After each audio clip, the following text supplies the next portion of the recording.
ये देखिए यादव जी, बालक राम यादव रौताहवा के निवासी। अच्छा, यानी लड़कवा के बाबा जी। अच्छा लड़कों मामा आइए। लाख करिए जब चोर तब निकरा 50 के नोट।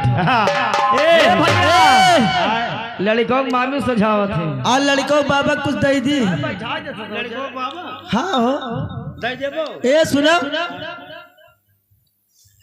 अरे जैसे रुपया आती हम लड़का बाबा,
हमारे रिश्वत यादव जी की तरफ से अच्छा 10 रुपए का पुरस्कार एक नन्हा सा बच्चा दिया है। अच्छा लेकिन कैसे भैया, कैसे कैसे?